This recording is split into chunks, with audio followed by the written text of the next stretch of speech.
Now, you sometimes hear about liberal bias in the media these days, how they're constantly letting our government off the hook for no good reason. Frankly, I think that's insulting. It's clear that they let us off the hook for a very good reason, because we paid them $600 million.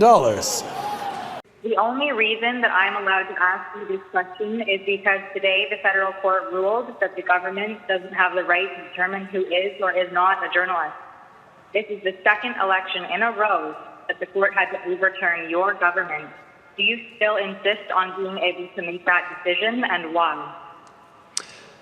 First of all, questions around accreditation were handled by the press gallery and the consortium of networks who have strong perspectives on quality journalism and the important information that is shared with Canadians. The reality is, organizations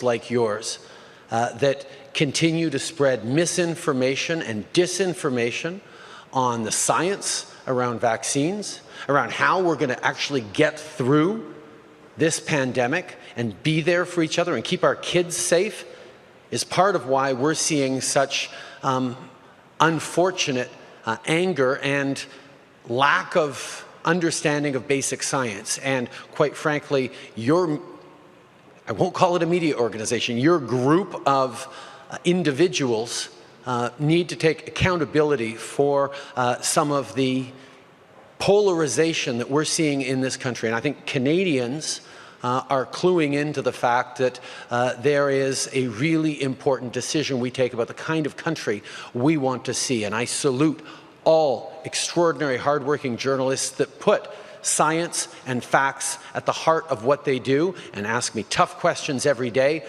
but make sure that they are educating and informing Canadians from a broad range of perspectives, which is the last thing that you guys do.